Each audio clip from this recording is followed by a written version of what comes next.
What's stopping you from becoming a Catholic? Why can't women become priests? 1-833-288-EWTN.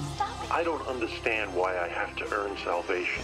1-833-288-3986. What's stopping? Why do I need to confess my sins to a priest? What's stopping you? This is Called to Communion with Dr. David Anders on the EWTN Global Catholic Radio Network. What is stopping you from becoming a Catholic? That's the question that we would like to pose to you today. We do that every day right here on EWTN's Call to Communion. Dr. David Anders is in the house ready to take your phone calls. That phone number is 833-288-EWTN. That's 833-288-3986. If you're outside the United States and Canada, we'd still love to hear from you. The number is 205-271-2985, and we will put you straight to the front of the line at 1-205-271-2985. You can always send us an email, ctc@ewtn.com, or you can text your question to Dr. Anders. He is a 21st century kind of cat, and you can text the letters EWTN to 55000. Wait for a response, text your first name and your question, message, and data rates may apply. I'm Jack Williams, sitting in today for Tom Price, Michael Birchfield producing the program, Ryan Penny screening your phone calls, and handling our social media endeavors, Mr. Rich Jesse. And the host, as he is every single doggone day on this program, is Dr. David Anders. How in the world are you? Jack, I'm doing all right. Yeah. Little bit under the weather. So if my voice is you're taking one for the team. This will dropped to half tone. That's why. You can help to make up what is lacking in the sufferings of Christ, and this, because of that, may be the best show you've ever done. You never know. There you go. You're right. I'll take it. We've got some. If you are watching on social media, you can type a question into that chat window, and we may get to it during the course of the hour here. That's what Cecilia did watching on Facebook Live. And she wants to know, would you please talk on the cult Wicca and when it actually came about? Also, did the Catholic Church burn witches? Thank you. I appreciate the question. So I have to say I don't know that much about the modern history of the modern religious movement called Wicca. My understanding is it was a very intentional ideological movement to recover with modern sort of New Age accents, magic and sorcery and ancient paganism, but it doesn't have any kind of direct continuity to either of those traditions. It's very much kind of a mocked up New Agey religious invention, kind of trying to meld nature religion and paganism with medieval witchcraft and magic. And I would stay far, far, far away from it because, like all superstition, it involves you in sins against the first commandment and potentially opens you up to serious demonic influence. Well, and that's really the big thing. Life. Even if you don't think that there's anything going on, and even if you don't believe in what they're doing, you can indeed, in fact, open yourself up to things that otherwise may not have affected you, right? Right, exactly. The Anglican theologian C.S. Lewis, a science fiction and fantasy writer, also wrote a fantasy novel exactly on that theme. His book, That Hideous Strength, is about characters who don't believe in the supernatural, but in fact encounter it and engage it, imagining that it is a merely natural phenomenon, when in fact they're cavorting with demons, and it ends badly for them, like it does for everyone who gets involved in that. I remember one time a fellow said to me, why should I do X, Y, and Z? I said, well, quite bluntly, so you don't go to hell. And he said, well, I don't believe in hell. And I said, well, I don't want you to go there not believing in it. Very good. The former evangelical music artist Keith Green, back in the 70s and early 80s, had a song called "No One Believes in Me Anymore," and it was sung from the perspective of the devil. Oh, okay. And he was quite pleased. So this is like the opposite of the Mick Jagger song. That's right. That's right. That's exactly right. We received a text from David, and David says, my Protestant cousin tells me that biblically speaking, when you die, you just go to sleep, and no one goes to heaven or hell until the second coming of Jesus. Is this correct? Okay, thanks. I appreciate the question. So no, it's not correct. St. Paul says that it's better to be absent from the body and present with the Lord. Jesus himself, in the parable of the rich man and Lazarus, discusses the possibility of converse with departed souls. Matthew chapter 17, Moses and Elijah appear on the Mount of Transfiguration with Jesus. Even the spirit of the prophet Samuel appears to Saul on the eve of his battle with the Philistines. So there's ample biblical witness that there is some kind of intermediate existence between the death of the body and the resurrection of the body at the end of time. Although I will concede this, that the New Testament, the Old Testament, are not particularly concerned to satisfy our curiosity about the state of the soul before the resurrection of the body. That's not the principal concern of the New Testament authors. They're much more interested in the question of the final judgment and what happens when Christ returns in victory. There's sufficient ambiguity, or not ambiguity is the wrong word, but there is a sufficient lack of clarity or specification about that your friend is not the only person to have posed this question. And there have been cults and sects and heretical movements throughout history that have postulated this and similar doctrines. Soul sleep, psychopaneikia is the technical term for it. And in fact, there was actually a Catholic pope, John the 22nd, he was a medieval pope, who toyed around with the doctrine of soul sleep. Now, he did so in contradistinction to the previous 1,500 years of Catholic tradition. And all the theologians at the time were like, what the heck are you doing, Pope, talking that way? And they wrote him some letters and said, would you correct this? And he was like, he finally came around and said, okay, you're right, I was just kind of messing around. And the subsequent Pope, who was Benedict XII, wrote an encyclical, which actually was an exercise of the Church's power of infallibility to define the dogma that the souls of the just do immediately see the vision of God upon death. And so that kind of put the nail in that coffin, so to speak, of the doctrine of soul sleep. But it has cropped up from here, there, and yonder, but the Church did definitively judge, no, that's a heresy. Souls of the just really do see God. Souls of the wicked really are damned, even prior to the resurrection from the dead. That's Dr. David Anders. We're asking the question, what is stopping you from becoming a Catholic? EWTN's Call to Communion. The phone lines are open at 833-288-EWTN. That's 833-288-3986. Call to Communion with Dr. David Anders.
You know, a great Lenten practice, if you're not in the practice of going to Mass on a daily basis, is to try to go, at least more than you do.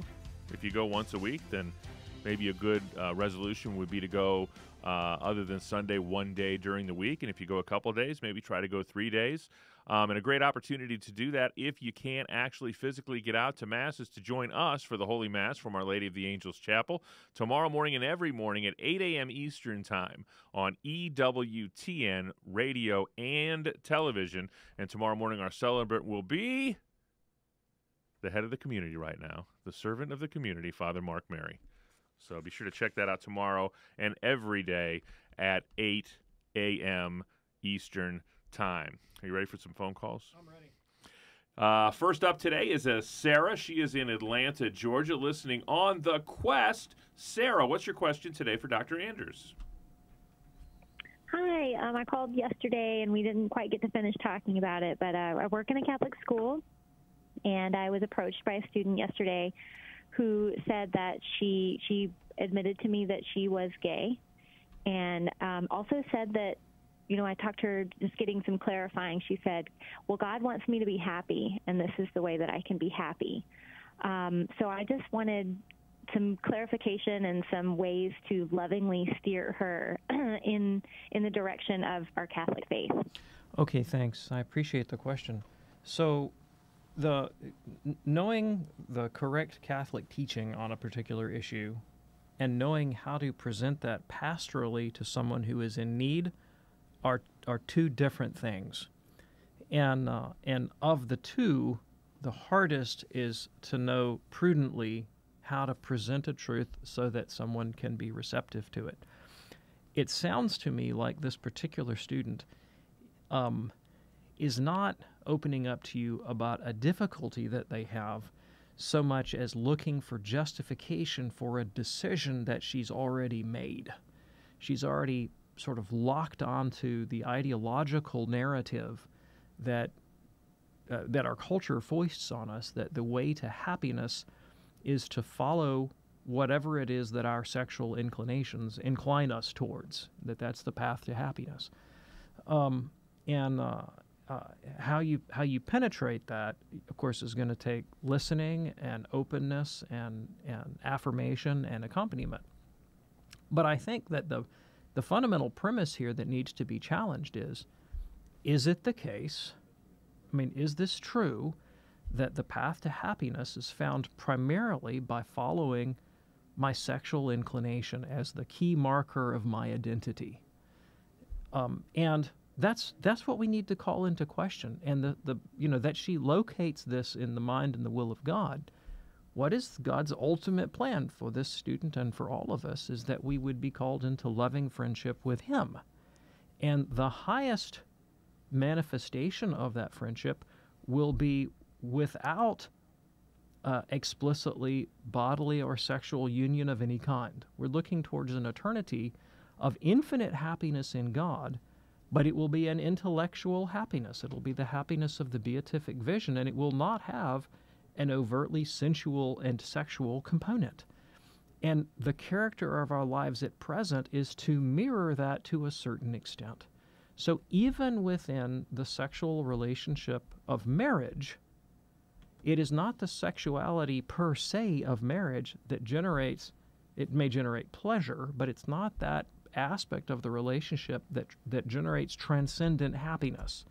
It is rather the love, and love is something very different from sexual gratification, of laying one's life down, even in suffering, abnegation, self-denial, on behalf of one's spouse or one's children in order to bring them into that kind of loving friendship with God. And the difficulty that we have, all of us, is that our sensuality, that can be our sexuality, but it can be any other kind of sensuality or sensibility, is powerful, it's attractive, and it is in fact a distraction from that kind of transcendent friendship with God that is characterized by self-sacrifice. And so that's the message that has to be communicated. And how you do that that's going to require prudence on your part. And, I don't know how well you know the student. I don't know how close you are to the student.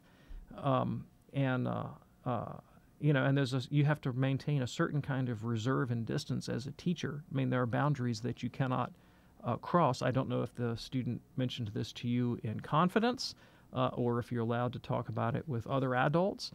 But that may be a place you want to start also, is to see, ask the students permission to draw other people who are better placed to speak into this child's life in an authoritative way into this conversation.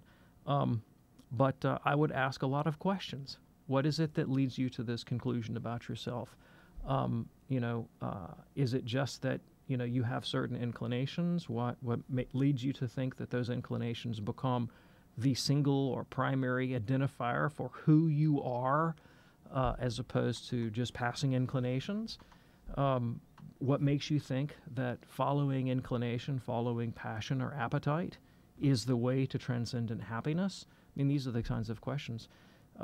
What is it that makes you think that it is God's design for you that you should do these things? Nothing in Revelation, nothing in the teaching of Jesus would incline us to the conclusion that because I have a sexual appetite, I'm supposed to follow it. On the contrary, Jesus endorses the idea of radical continence, radical chastity, as the purity of heart without which no one will see God. When the Pharisees asked Christ about human sexuality in Matthew chapter 19, his retort was that some people make themselves eunuchs for the sake of the kingdom of heaven, but those who are not given that gift are called to the kind of radical self-denial entailed by marriage. Would she approve the idea of her father or her mother leaving the family to pursue their private sexual fantasies simply because they had them? I mean, the logical implications of that position are life-destroying, they're family-destroying, and their society-destroying. They're very, very egocentric. What matters is what I want to do with my body for my pleasure. That's a very, very destructive position.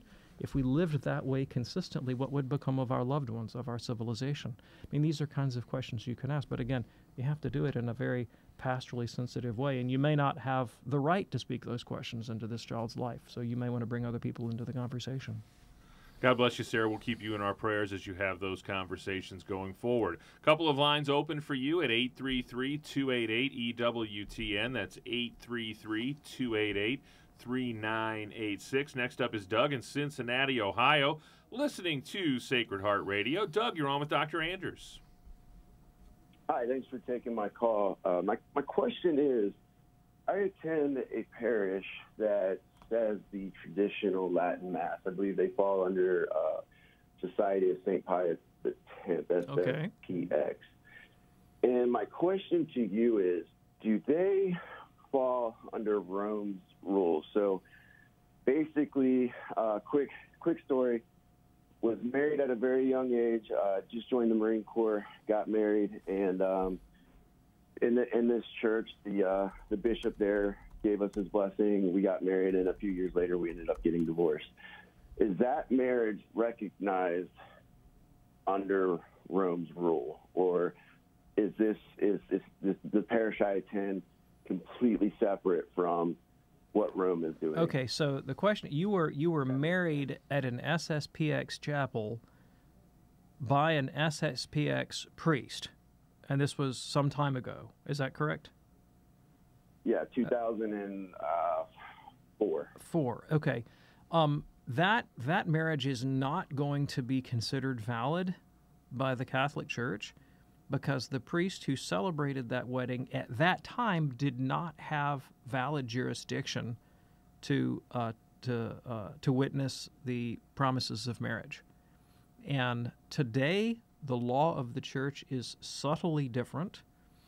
Rome has made a provision where the local bishop in your diocese can, if he chooses, grant jurisdiction to priests of the Society of St. Pius X to validly witness marriage vows.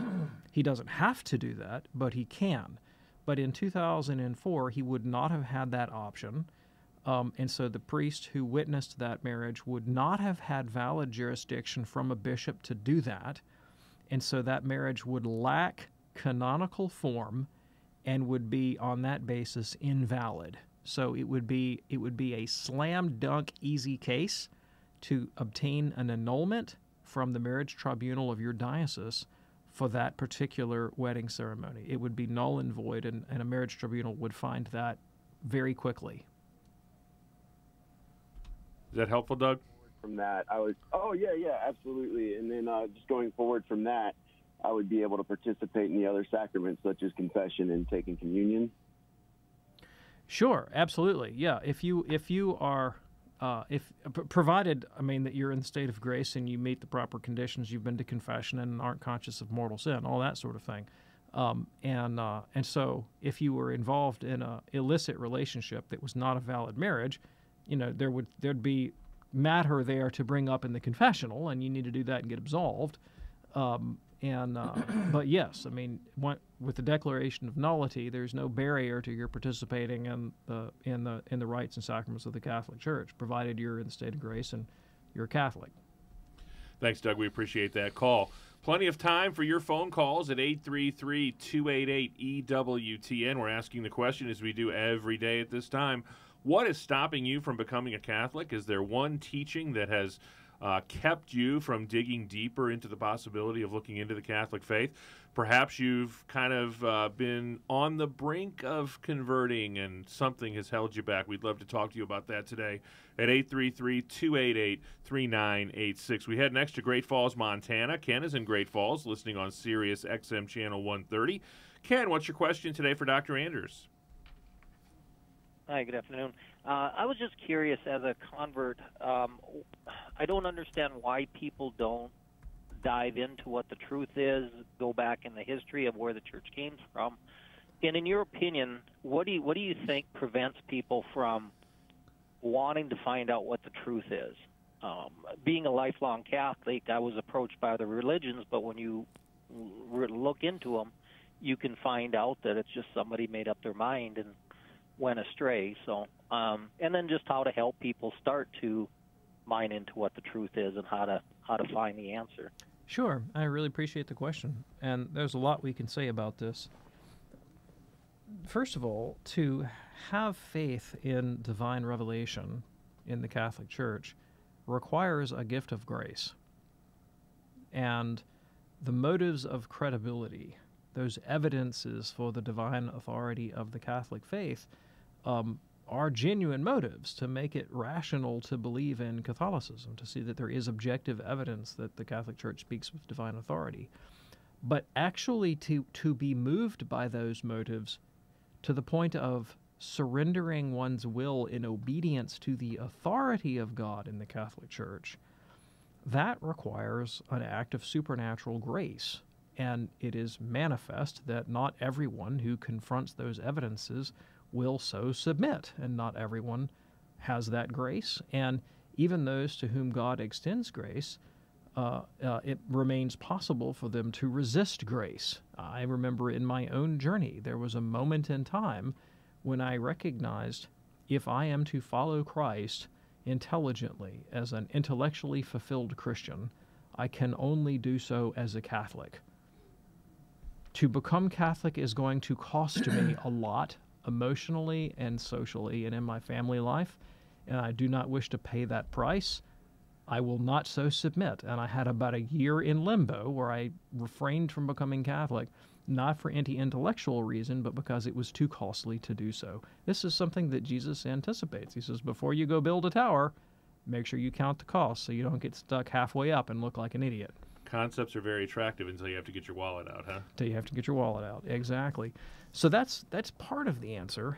But I also think that there are people who are interested in the question of truth abstractly, but they have an antecedent commitment to a particular concept, image, totem, symbol, you name it, that is for them the kind of like the final determining factor. When I was in seminary, I was a Protestant. I was in a Protestant seminary. I had many professors that were brilliant men and women who knew the history of Christianity very, very well, but the one presupposition from which they would never move was that Luther was correct about the doctrine of justification and that the Catholic Church was wrong. And so they brought their prodigious learning and intellects to bear to defend that particular presupposition. So everything else in their learning was going to come to support that one unexamined assumption. But without examining that assumption, they would never move from that particular house of cards. And I think everyone does this to a certain extent. You know, for some it might be their Protestant commitment to Luther. For someone in the 21st century secular world, maybe it's their commitment to sexual libertinism.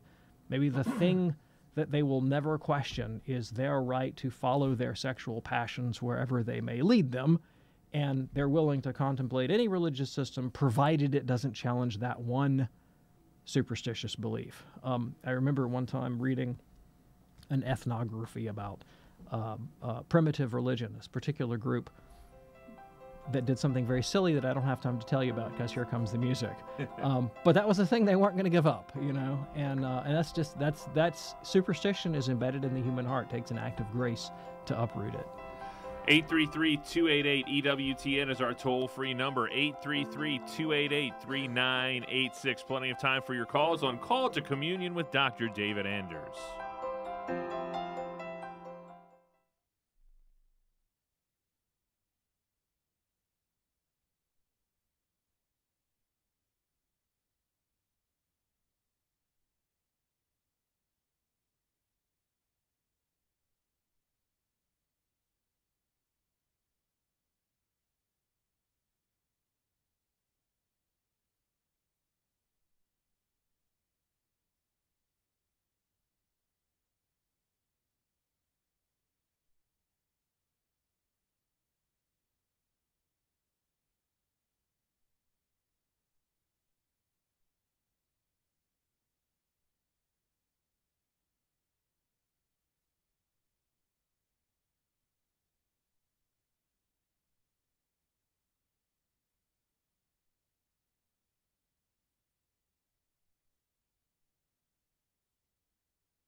Those numbers again, 833-288-EWTN. Toll free anywhere in North America, 833-288-3986. What's stopping you from becoming a Catholic? And we answered a question from Cecilia on Facebook Live at the beginning of the program, Dr. Anders.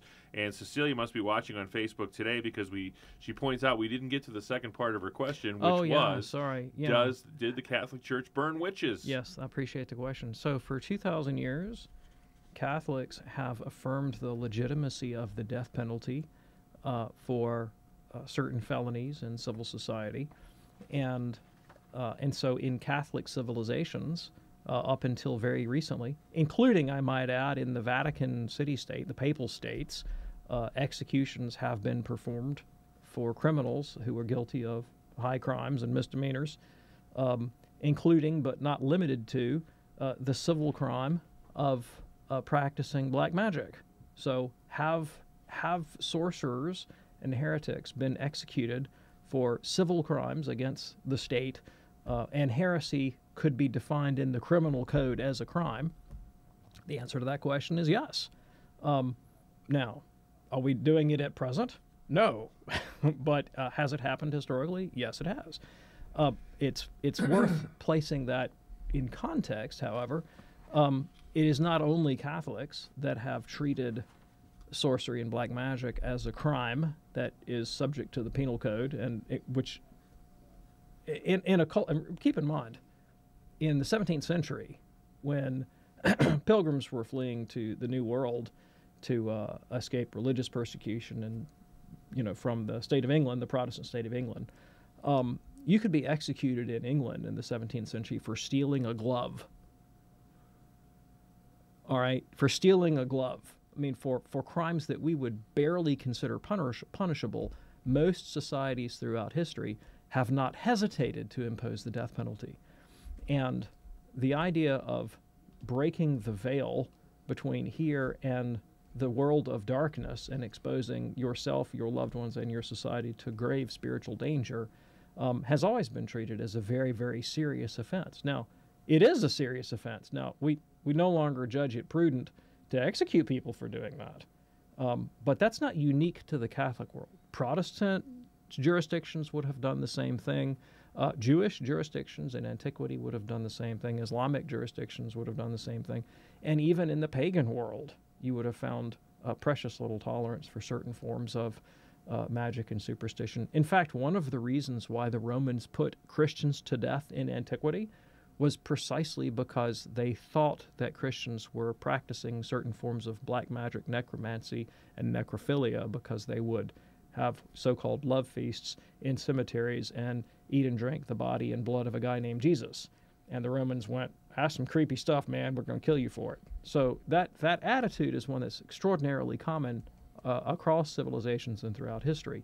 The fact that we now regard that kind of thing with distaste is in fact due to the Catholic doctrine of the dignity of the individual, something that you don't find universally throughout human cultures. Many cultures view individuals as so many fingernail clippings on the end of body politic that you can dispense with, without concern. And the whole idea of human rights or human dignity is effectively a Catholic idea.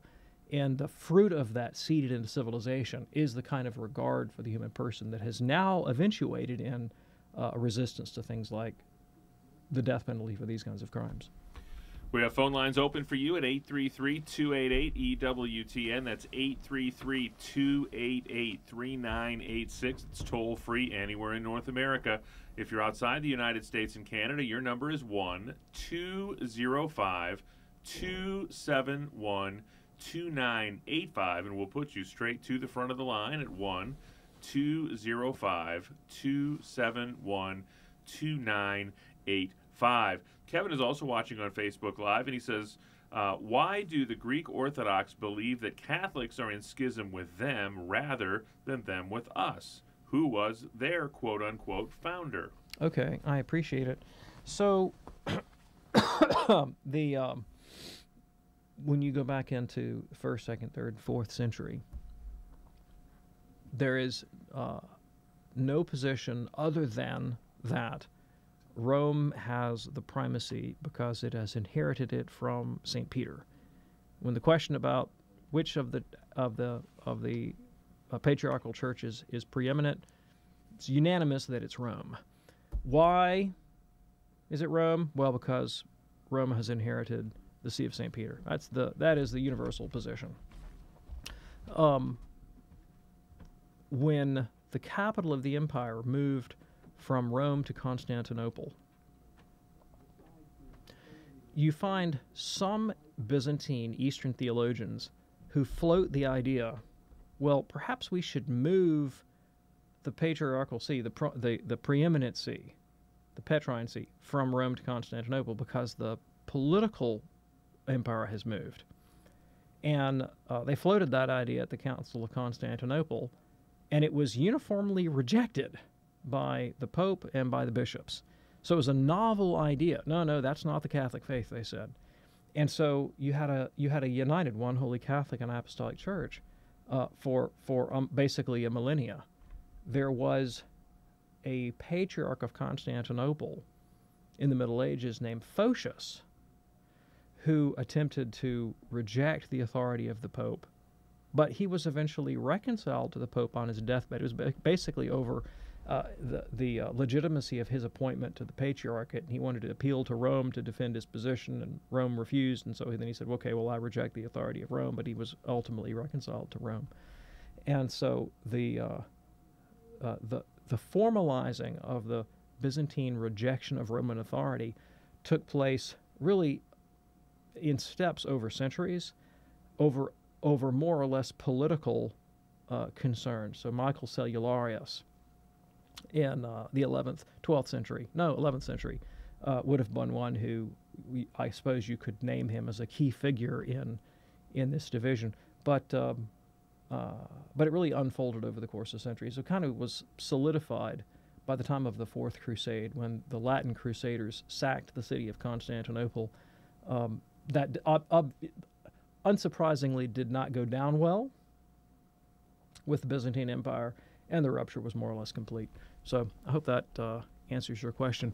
Now, Michael, are we ready to go to Angela in Raleigh, North Carolina? Okay, we got a call waiting from Angela. Jack had to step out for a second. So, Angela, welcome to Call to Communion. Hello. How are you? I'm fine, thank you. What can I do for you? My question was, because I experience this sometimes, why do we seem to have to struggle and wrestle more with temptation when we're trying to make a change or give something up? I mean, it's Lent, but not just Lent. Yeah, thanks. I appreciate the question. So, God, of course, could have created us such that we loved him above all things and our neighbor as ourselves of necessity. He could have made us that way. Or he could have confirmed us in grace after one act of obedience, like he did the righteous angels. When God created the angelic hosts, most of them immediately submitted their wills to God, and they were confirmed forever in grace and admitted to the beatific vision, and it's impossible for them ever to sin. Some of them didn't, and he consigned them to hell, and they became the devils, the demons. And he could have made us that way. He could have made us always to know and love him, or he could have made us with that one test that we would succeed, and then he gives us possibility of being confirmed in grace and never falling again. But he didn't make us that way. He made us so that in this life we're on a journey. And why did he do that? Well, there's one hint that I know of in the Gospels as to why. Excuse me, got a little cold. Jesus said, there is more rejoicing in heaven over one sinner who repents than over 99 righteous people who do not need to repent. And so we have to conclude that there's something beautiful in the story of a soul that wrestles manfully, that wrestles heroically against temptation and overcomes. That's praiseworthy and noble in a way that justifies God in creating us with the possibility of living in this condition. There are select souls in history that he has confirmed in grace. You know, there's a story about the life of St. Thomas Aquinas, that he was confronted in a poignant way with the temptation to lust, to impurity, and that he resisted that temptation heroically, and that he was confirmed supernaturally in the gift of chastity, such that it never was a problem for him again. That's not the case for most of us. That's not the case for most of us. And when we resist temptation, we actually have an opportunity to acquire merit. You know, Jesus says that if you give even a cup of cold water to one of these little ones because they belong to me, you will not lose your reward. So when we do these things, when we face up against temptations and trials, it is an opportunity for us to merit, to please God, and to even place those merits at the service, at the good of the universal church. And our enemy, the devil, is not interested in our living the virtuous life, and so he's going to be there at our elbow in a flash trying to draw us away. And as we resist him, stand firm, resist the devil, St. James says, and he'll flee from us. That's an opportunity for us to merit. Now, as we are habituated to doing the good, we will develop virtues, and it'll become easier and easier to do the good. But you're correct. I mean, temptation is difficult. It is the course of our daily life. It's why we pray in the Lord's Prayer, lead us not into temptation. And the best remedy for this, of course, is the spiritual disciplines, the life of prayer, penance, the sacraments, fasting, abnegation, alms, all of these things, meditation on the last things, meditation on the crucifixion of Christ, and the rewards of heaven. All of these things are antidotes to the difficulties of temptation. I appreciate the question, Angela. Thank you so much. The number to be on the show is 1-833-288-EWTN, 1-833-288-3986. Can we go now to Lisa in Sandusky, Ohio? Lisa, welcome to Call to Communion. Hello. Hey, how are you? Hi, good. I'm in the car with my son, Jackson. We listened to Call to Communion when I picked him up from school, and he asked me if I could call in and ask a question. I told him yes. He wants to know, he's 5, he wants to know, and I've explained this question to him the best I could before, is Noah's Ark a true story? Okay, thanks. All right, Lisa, I appreciate the question, and I appreciate your son asking. So here's what I'm going to tell you, and you may not be satisfied with this answer. When you read the story of Noah's Ark, what does God want you to know about this story? What does he want you to get out of it? And clearly, Noah was obedient to God, and God preserved him. Noah was obedient to God, and God preserved him. Now, the New Testament tells us that Noah's Ark is a symbol for Christians who pass through the waters of death in baptism. And so, whether or not there was a Noah who floated in a boat, it remains true God wants us, like Noah, to love him and to obey him and to make use of the sacraments and the church, which is like our ark today. I mean, the world is awash in a flood of sin and temptation, and God has provided a ship, a boat for us, and that is the Catholic Church. So we need to be obedient to God and stay on the boat, and that's the Catholic faith. And if we persevere to the end, we'll be saved.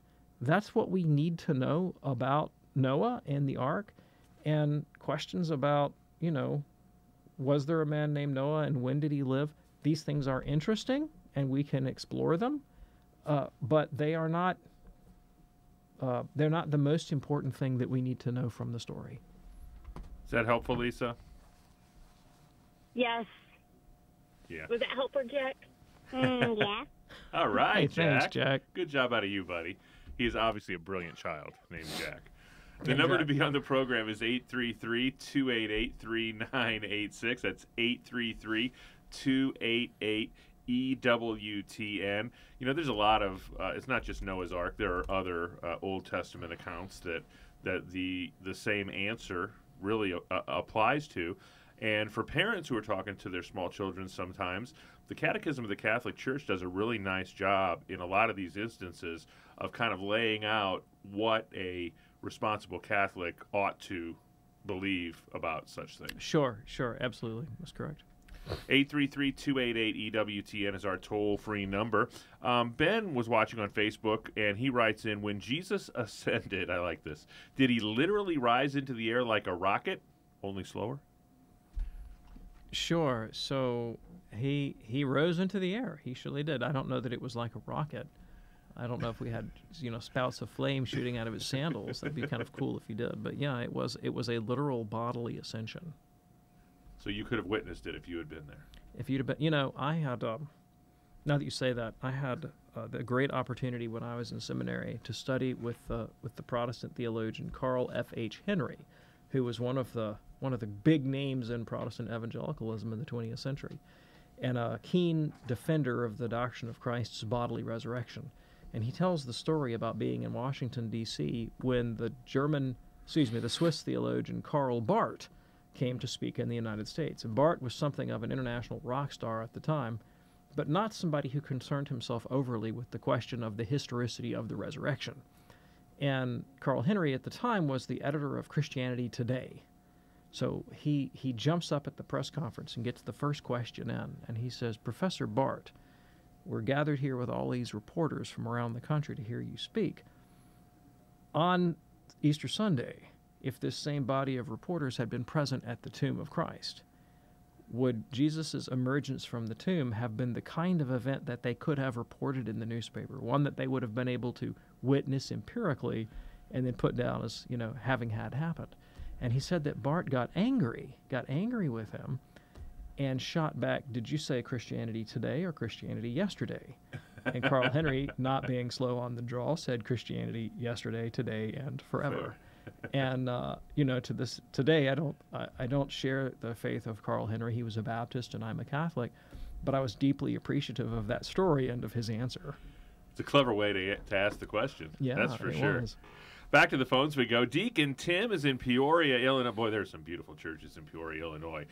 He's listening on St. Bernadette Radio. Deacon Tim, you're on with Dr. Anders. Hello. God bless you guys, and thank Deacon. you for what you're doing. Thank you for what you're doing. About 6 months ago, thank you. Our Bishop Daniel Janke reinstituted the prayer at every low mass in the Peoria Diocese back in 2012, the prayer of St. Michael the Archangel. And so at all low masses on Sunday, it is said. I decided to do a poll about 6-7 months ago with the faithful on whether or not they know the history of that prayer, where it came from, and 99.4%, jokingly, say they had no idea. And so when I kind of explain it to them, they talk about, we're asking to cast Satan into hell. I thought he was already cast into hell at the beginning when he, on his original denial of God and God's supremacy. And my answer to them is no.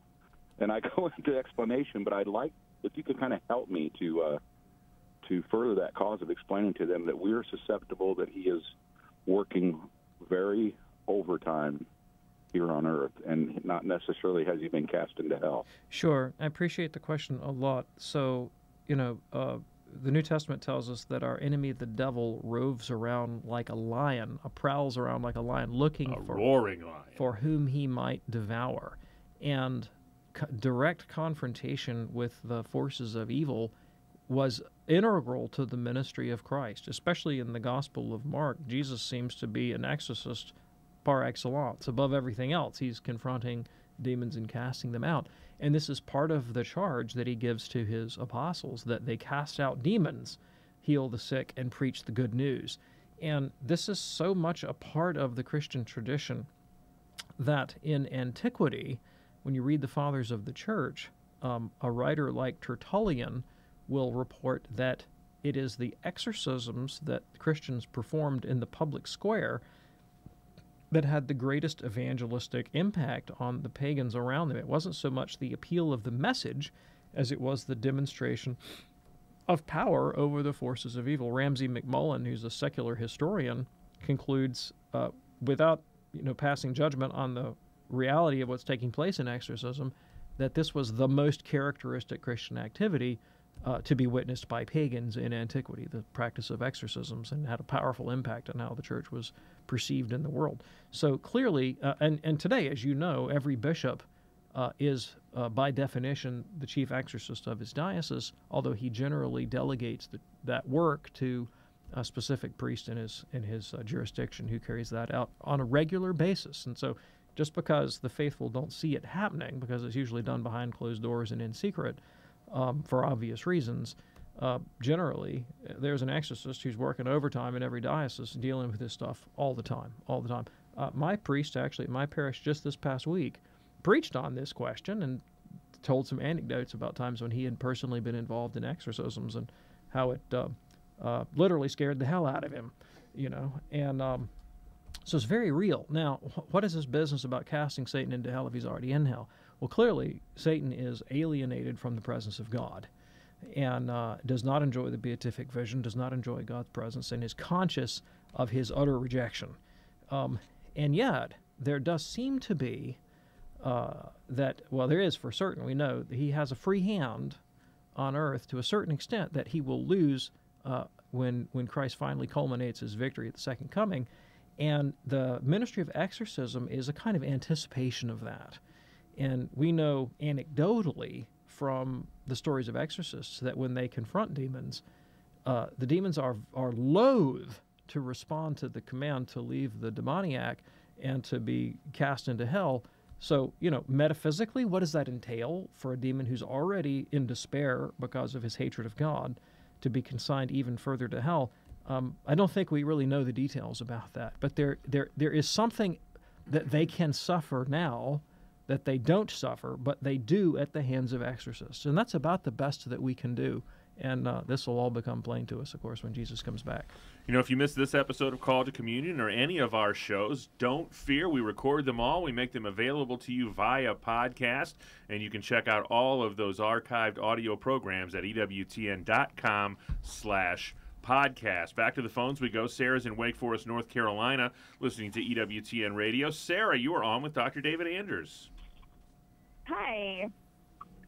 What's your question? So I have a question about some of my Protestant family tend to ask me the same question, and I haven't really had the greatest of answers for them. So in a lot of texts in the Bible, we, as Catholics, say that certain things are not to be taken literally, that it's really the lesson that we're learning from them. And but then they want to know, well, then how do you know then when Jesus says, "This is my body," that instance is literal? Yeah, thanks. I really appreciate the question. In a lot of ways, and I'm going to start enumerating a few of them. One of them, and I'm going to use a fancy German word here because it's a technical word from biblical studies. One of them has to do with the Sitz im Leben of the Gospel of John. Sitz im Leben means the situation in life. What is the Gospel of John? Why was it composed?